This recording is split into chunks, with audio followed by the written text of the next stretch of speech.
We've all been there with our language studies. Sometimes we feel like, yeah, I'm okay, but I would want to improve.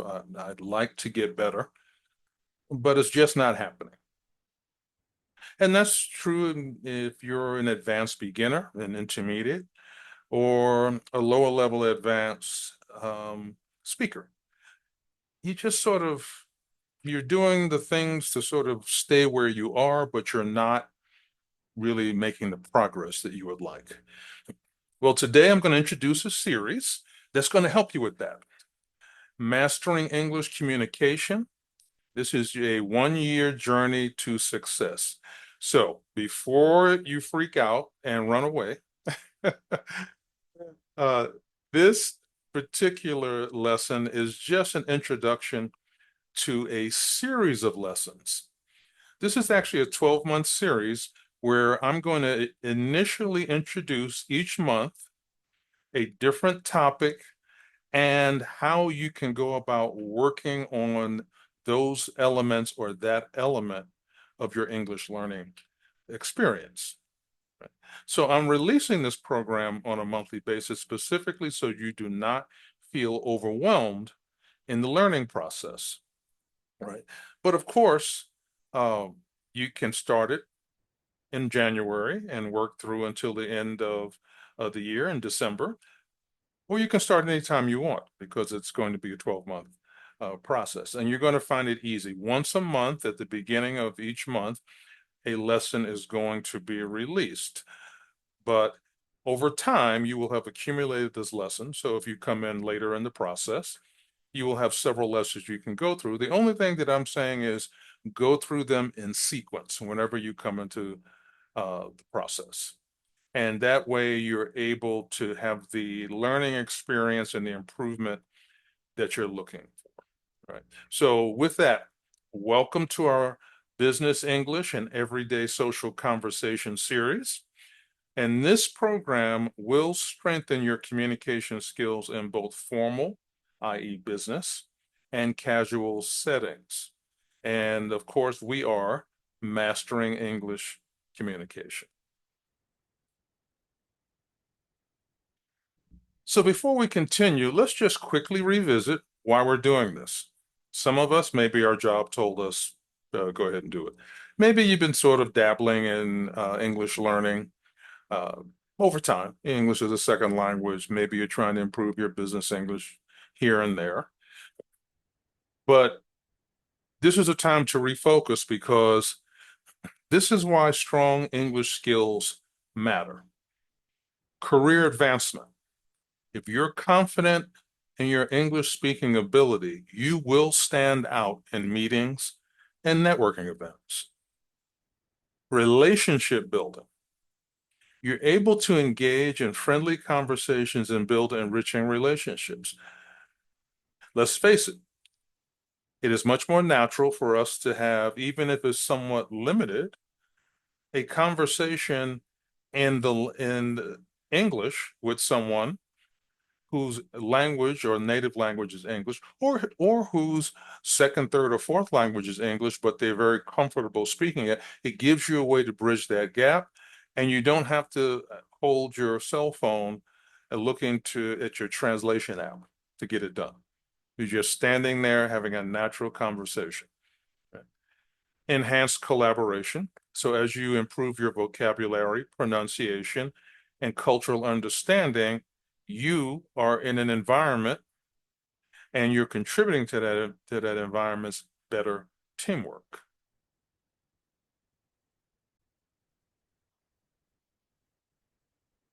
So let's take a look at what this year-long learning roadmap is going to look like.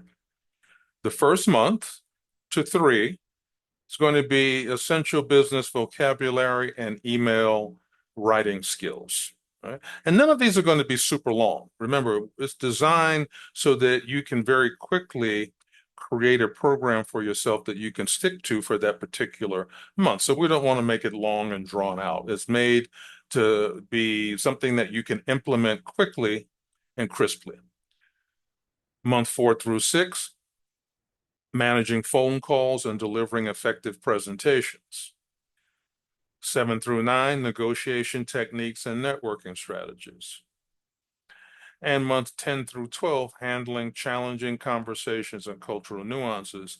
And throughout all of these, there will be sprinkled in how to approach the social conversation element of it.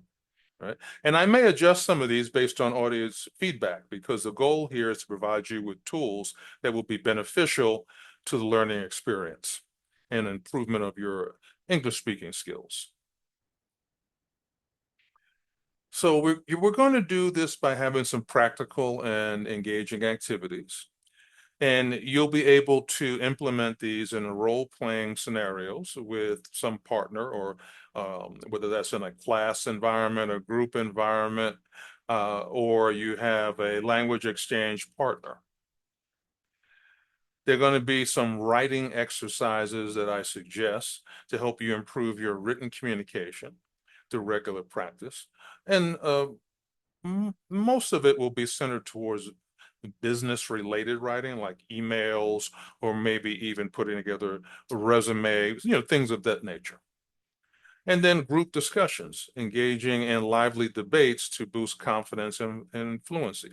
So it's up to you to make your language group experience wherever you are, whether that's a language exchange, a class with a tutor, to make that as lively and engaging for you as possible. And so I'm going to make suggestions around that.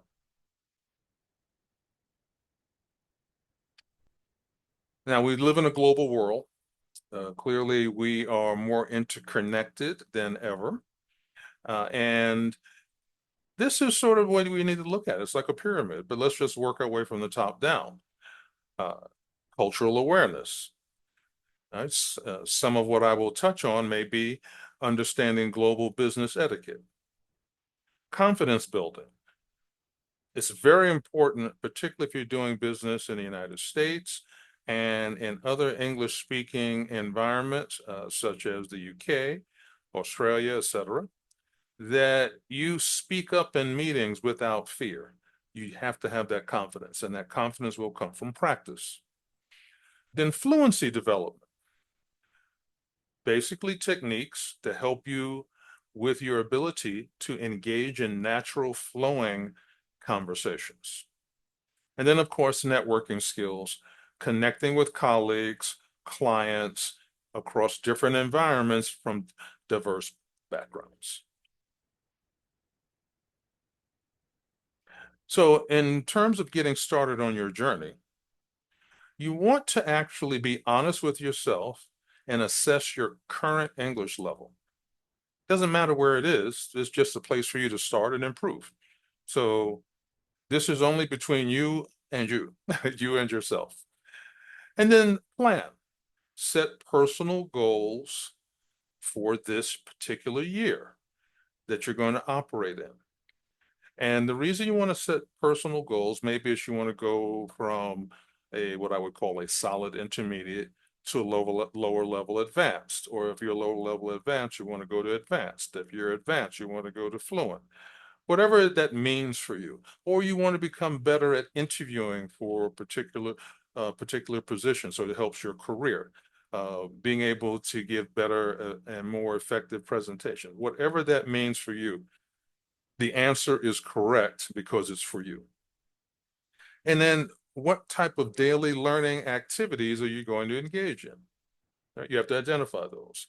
Daily practice, even if it's only 15 minutes, if you are consistent, you will get better. And then applying skills in real world situations, right? Practice, practice, practice. Put yourself in uncomfortable situations. Go order the coffee in English. Go order the sandwich in English. Take the metro. Speak to the agent in the booth in English, whatever that is, right? However you're going to go about it.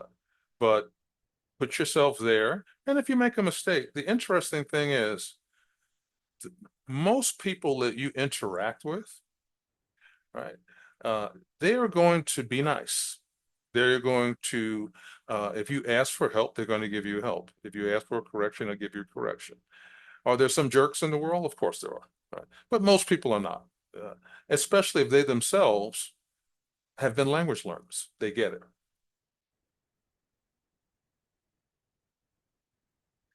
Then, of course, the keys to success will be consistency, practice regularly, daily. That might be 5 days a week. That might be 4 days a week, but stick to the plan.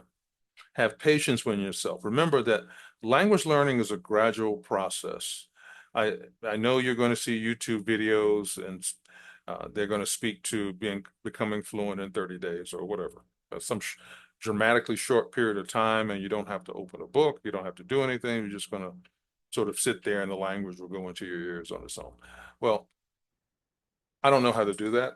I only know how to be patient with myself, continue to work and be consistent because I know that works. That's how I've built my language skills. And then immersion. Sometimes you're going to want to the extent possible, surround yourself with English through podcasts, movies, books, and or other students who, um, when I say students, people, if you're not in a formal program, people who are looking to learn and get better and speak English amongst yourselves. And then lastly, connect with fellow learners. And I kind of alluded to this or spoke to this just now for support and practice. But it's not just the practice. Being able to support each other in a mutually supportive environment is critical to the learning process. And then measure yourself and be honest all the way through it. Monthly assessments. I'm giving you the opportunity. You will receive a video lesson if you're just starting with me now, but once a month, even if you are not starting with the series now, just do it on a once a month basis. Right? It allows you to sort of trigger the learning muscles in a way, and you can track your improvement through your regular quizzes and speaking tests of some type. There are many of them on the internet. Simply do a search and you'll find dozens upon dozens, if not hundreds. Real world application, monitor how comfortably you use English in various situations. You'll find that some situations are more comfortable for you than others, right? And so if it's important to you to get better in some of the ones that you're a little bit more uncomfortable, then you know you need to focus on that. And then feedback sessions. Always look for constructive input from instructors and peers to guide your growth. You don't need to talk to negative people about your growth. They're negative, so you know they're going to give you negative. Constructive input from instructors and peers to guide your growth. So let's end it here. Let's now begin the journey for English mastery. Let's boost our career. Let's enrich our social life. Let's achieve our goals. Now, this is it for this lesson, but this really is just an introduction to the series. So now go and watch the very next video lesson, which is the first step. And see you next time as we continue our linguistic adventure together. Take care, everyone.